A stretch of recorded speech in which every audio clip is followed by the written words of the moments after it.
ಮುಡಾ ಕಚೇರಿಗೆ ಲೋಕಾಯುಕ್ತ ಅಧಿಕಾರಿಗಳು raid.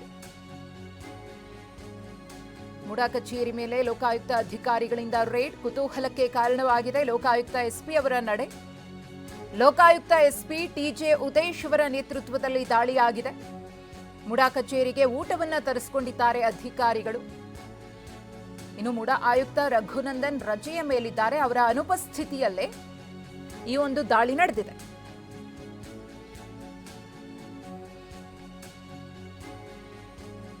Lokayukta SP Udesh ಅವರ ನೇತೃತ್ವದಲ್ಲಿ ನಡೆದಿರುವಂತಹ ದಾಳಿ ಇದು.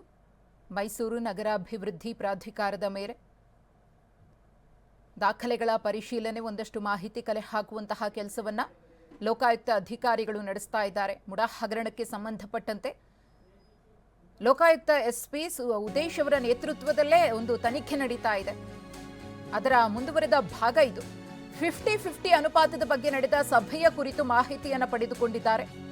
20-11-2020 ನಡೆದಂತಹ ಸಭೆಯ ನಡಾವಳಿಯ ಪರಿಶೀಲನೆಯಾಗಿದೆ. ಮುಡಾ ಸಭಾಂಗಣದಲ್ಲಿ ಅಧಿಕಾರಿಗಳಿಂದ ಪರಿಶೀಲನೆ ನಡೀತಾ ಇದೆ.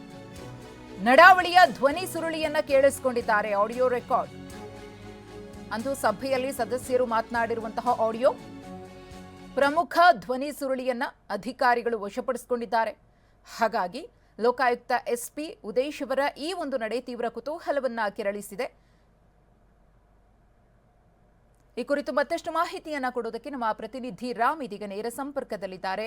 ರಾಮ್, ಮುಡಾ ಹಗರಣಕ್ಕೆ ಸಂಬಂಧಪಟ್ಟಂತೆ ಲೋಕಾಯುಕ್ತ ಅಧಿಕಾರಿಗಳಿಂದ ತನಿಖೆ ನಡೀತಾ ಇದೆ. ಲೋಕಾಯುಕ್ತ ಎಸ್ಪಿ ಉದೇಶ್ ಅವರ ನೇತೃತ್ವದಲ್ಲಿ ಇವತ್ತು ಮುಡಾ ಕಚೇರಿಯ ಮೇಲೆ ರೇಡ್ ಮಾಡಿದ್ದಾರೆ. ಕುತೂಹಲ ಏನಪ್ಪಾ ಅಂದ್ರೆ, ಆಯುಕ್ತರು ಇಲ್ಲದಂತಹ ಸಂದರ್ಭದಲ್ಲಿ ಆಗಿರುವಂತಹ ಈ ದಾಳಿ ಹೇಗೆ ನಡೀತಾ ಇದೆ, ಪರಿಶೀಲನೆ ಏನೆಲ್ಲ ಮಾಹಿತಿಯನ್ನ ಕಲೆ ಹಾಕಿದ್ದಾರೆ ಅಂತ. ಮಧುಶ್ರೀ, ಖಂಡಿತವಾಗಿಯೂ ಏನು ಮೈಸೂರು ನಗರಾಭಿವೃದ್ಧಿ ಪ್ರಾಧಿಕಾರದಲ್ಲಿ ಸಿಎಂ ಸಿದ್ದರಾಮಯ್ಯ ಅವರ ಪ್ರಭಾವ ಬಳಸಿ ಅವರ ಪತ್ನಿಗೆ 14 ನಿವೇಶನಗಳನ್ನು ಕಾನೂನು ಬಾಹಿರವಾಗಿ ನೀಡಲಾಗಿದೆ ಅನ್ನೋ ಆರೋಪದಡಿ ಲೋಕಾಯುಕ್ತದಲ್ಲಿ ಪ್ರಕರಣ ದಾಖಲಾಗಿತ್ತು. ಅದು ಕ್ಲೈಮ್ಯಾಕ್ಸ್ ಹಂತವನ್ನು ತಲುಪಿದೆ ಆ ತನಿಖೆ ಅಂತಲೇ ಹೇಳ್ಬೋದು. ಯಾಕಂದರೆ ಒಂದು ಕಡೆ ಈಗಾಗಲೇ ನ್ಯಾಯಾಲಯ ಇದೇ ತಿಂಗಳ 28ರವರೆಗೆ ಆ ಒಂದು ನ್ಯಾಯಾಲಯಕ್ಕೆ ವರದಿಯನ್ನು ಸಲ್ಲಿಸಲಿಕ್ಕೆ ಲೋಕಾಯುಕ್ತಕ್ಕೆ ಅವಧಿಯನ್ನು ವಿಸ್ತರಣೆ ಮಾಡಿತ್ತು.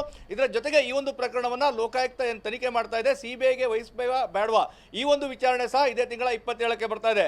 ಈ ನಡುವೆ ಇಡಿ ಅವರು ಮಹತ್ವದ ಮಾಧ್ಯಮ ಪ್ರಕಟಣೆಯನ್ನು ಹೊರಡಿಸಿದ್ರು. ಒಟ್ಟು 142 ನಿವೇಶನಗಳನ್ನು 300 ಕೋಟಿ ವೆಚ್ಚದ್ದು ಏನು ಕಾನೂನು ಬಾಹಿರವಾಗಿ ತೆಗೆದುಕೊಳ್ಳಲಾಗಿತ್ತು, ಅದನ್ನು ತಾತ್ಕಾಲಿಕವಾಗಿ ಮುಟ್ಟುಗೋಲು ಹಾಕೊಂಡಿದ್ದೇವೆ ಅಂತೇಳಿ. ಹೀಗಾಗಿ ಈ ಒಂದು ಪ್ರಕರಣ ಮೂಲ ಎಲ್ಲಿ ಆರಂಭವಾಗಿತ್ತೋ ಈಗ ಅಲ್ಲೇ ಬಂದು ನಿಂತಿದೆ ಅಂತ ಹೇಳ್ಬೋದು. ನಾನೀಗ ಮೈಸೂರು ನಗರಾಭಿವೃದ್ಧಿ ಪ್ರಾಧಿಕಾರದ ಬಳಿ ಇದ್ದೇನೆ. ಇವತ್ತು ಮೈಸೂರು ನಗರಾಭಿವೃದ್ಧಿ ಪ್ರಾಧಿಕಾರದಲ್ಲಿ ಲೋಕಾಯುಕ್ತ ಎಸ್ಪಿ ಟಿಜೆ ಉದೇಶ್ ಅವರ ನೇತೃತ್ವದಲ್ಲಿ ಅಧಿಕಾರಿಗಳು ಕಾರ್ಯಾಚರಣೆಯನ್ನು ನಡೆಸ್ತಾ ಇದ್ದಾರೆ. ಪ್ರಮುಖವಾಗಿ ಇಲ್ಲಿ 20-11-2020 ಈ ಒಂದು 50-50 ಅನುಪಾತದ ಒಂದು ನಿರ್ಣಯವನ್ನು ಕೈಗೊಳ್ಳಲಾಗಿತ್ತು. ಈ 50-50 ಅನುಪಾತದಲ್ಲಿ ನಿವೇಶನಗಳ ಪರಿಹಾರ ರೂಪವಾಗಿ ಕೊಡಬೇಕಾ ಬೇಡವಾ ಈ ಬಗ್ಗೆ ನಿರ್ಣಯ ಕೈಗೊಂಡಿದ್ರು. ಅದರ ನಡಾವಳಿ ಅಂದ್ರೆ ಅವತ್ತು ಅಲ್ಲಿ ಯಾವ್ಯಾವ ಸದಸ್ಯರು, ಸಾಕಷ್ಟು ಶಾಸಕರು ಅದರ ಸದಸ್ಯರಿದ್ರು, ಮುಡಾ ಅಧ್ಯಕ್ಷರಿದ್ರು, ಇವರೆಲ್ಲರೂ ಏನೇನು ಮಾತನಾಡಿದ್ದಾರೆ. ಯಾಕಂದ್ರೆ ಆ 50-50 ಅನುಪಾತದ ವಿಚಾರವನ್ನ ರೆಸೊಲ್ಯೂಷನ್ ಮಾಡುವಂತ ಸಂದರ್ಭದಲ್ಲಿ ಸಭೆ ಪ್ರಾಧಿಕಾರದಲ್ಲಿ ಚರ್ಚೆ ಆಗಿತ್ತು ಅನ್ನೋ ಒಂದು ಮಾತು ಹೇಳಿದ್ರು. ಆದ್ರೆ ದೂರುದಾರ ಸ್ನೇಹಮಯಿ ಕೃಷ್ಣ ಸೇರಿದಂತೆ ಸಾಕಷ್ಟು ಜನ ಅವತ್ತು ಸಭೆಯಲ್ಲಿ ಆ ವಿಚಾರವನ್ನ ಮಂಡಿಸೇ ಇರಲಿಲ್ಲ, ಸಭೆಯಲ್ಲಿ ಚರ್ಚೆ ಸಹ ಆಗಿರಲಿಲ್ಲ. ಆದ್ರೂ ಸಹ ದಾಖಲೆಗಳನ್ನು ಸೃಷ್ಟಿ ಮಾಡಿದ್ದಾರೆ ಎಂದು ಆರೋಪ ಹೇಳಿದ್ರು. ಹೀಗಾಗಿ ಲೋಕಾಯುಕ್ತ ಅಧಿಕಾರಿಗಳು ಇವತ್ತು ಅಂದಿನ ಸಭೆಯ ನಡಾವಳಿಯಲ್ಲಿ ನಡೆದಂತಹ ಆಡಿಯೋವನ್ನ ತಾವೇ ಖುದ್ದು ಕೇಳಿಸಿಕೊಂಡು ಅದರಲ್ಲಿ ಯಾವ್ಯಾವ ಸದಸ್ಯರು ಯಾವ ವಿಚಾರಗಳ ಬಗ್ಗೆ ಪ್ರಸ್ತಾಪ ಮಾಡಿದ್ದಾರೆ, 50-50 ಅನುಪಾತದ ಪರಿಹಾರದ ಬಗ್ಗೆ ಚರ್ಚೆ ಆಗಿದೆಯಾ, ನಿರ್ಣಯ ಕೈಗೊಂಡಿದೆಯಾ, ಅಥವಾ ಸಭೆಯನ್ನು ಹಾಗೆಯೇ ಮುಂದೂಡಲಾಗಿದೆಯಾ, ಇವೆಲ್ಲದರ ಒಂದು ಸಾಕ್ಷ್ಯವಾಗಿ ಆ ಒಂದು ಏನು ಆಡಿಯೋವನ್ನು ಪರಿಶೀಲಿಸಬೇಕು. ಹೀಗಾಗಿ ಬೆಳಗ್ಗೆ ಬಂದಂತಹ ಲೋಕಾಯುಕ್ತ ಅಧಿಕಾರಿಗಳು ಈಗಲೂ ಸಹ ಅಲ್ಲಿ ದಾಖಲೆಗಳನ್ನು ಮತ್ತೆ ಆಡಿಯೋವನ್ನು ಕೇಳಿಸಿಕೊಂಡು ಅದನ್ನು ವಶಪಡಿಸಿಕೊಳ್ಳುವಂಥ ಕೆಲಸವನ್ನು ಮಾಡ್ತಾ ಇದ್ದಾರೆ. ಖಂಡಿತವಾಗಿಯೂ ಇದು ಸಾಕಷ್ಟು ಮಹತ್ವವನ್ನು ಪಡ್ಕೊಳ್ತದೆ. ಯಾಕಂದರೆ ಈ ಒಂದು ಲೋಕಾಯುಕ್ತ ತನಿಖೆ ಕ್ಲೈಮ್ಯಾಕ್ಸ್ ಹಂತವನ್ನು ತಲುಪಿದೆ. ಒಂದು ಕಡೆ ಇಡಿ ಅವರು ಸಹ ರೆಗ್ಯುಲರ್ ಆಗಿ ಆ ಒಂದು ಮಾನಿಟರ್ ಮಾಡುವಂಥದ್ದು ಮತ್ತೆ ಅದರಲ್ಲಿ ಆಗುವಂತಹ ಪ್ರಾಸೆಸ್ಗಳ ಬಗ್ಗೆ ಮಾಹಿತಿ ನೀಡುವಂಥ ಕೆಲಸವನ್ನು ಮಾಡ್ತಾ ಇದ್ದಾರೆ. ಮತ್ತೆ ಇನ್ನೇನು ಕೆಲವೇ ದಿನಗಳಲ್ಲಿ ಆ ಒಂದು ಏನು ವರದಿಯನ್ನು ಸಲ್ಲಿಕೆ ಮಾಡುವಂಥದ್ದು ಲೋಕಾಯುಕ್ತದ ಕೆಲಸ ಆಗಿರ್ತದೆ. ಒಂದು ವೇಳೆ ಅದನ್ನು ವಿಸ್ತರಣೆ ಮಾಡಿಸಿಕೊಳ್ಳುವಂಥದ್ದು ಕೆಲಸವನ್ನು ಮಾಡ್ಬೋದು. ಆದರೆ ಕೇವಲ ಕೆಲವೇ ದಿನ ಬಾಕಿ ಇರೋದಾಗಿ ಅಂತಿಮ ಹಂತದ ತನಿಖೆ ಏನೆಲ್ಲ ದಾಖಲೆಗಳು ಬೇಕಾಗ್ತದೆ ಅವುಗಳೆಲ್ಲವನ್ನು ಸಹ ಪಡೆದುಕೊಳ್ಳುವಂಥ ಕೆಲಸವನ್ನು ಲೋಕಾಯುಕ್ತರು ಮಾಡ್ತಾ ಇದ್ದಾರೆ. ಅದರ ಒಂದು ಭಾಗವಾಗಿ ಇವತ್ತು ಸಹ ಇನ್ನೂ ಆ ಒಂದು ಕಾರ್ಯಾಚರಣೆ ಮುಂದುವರೆದೆ.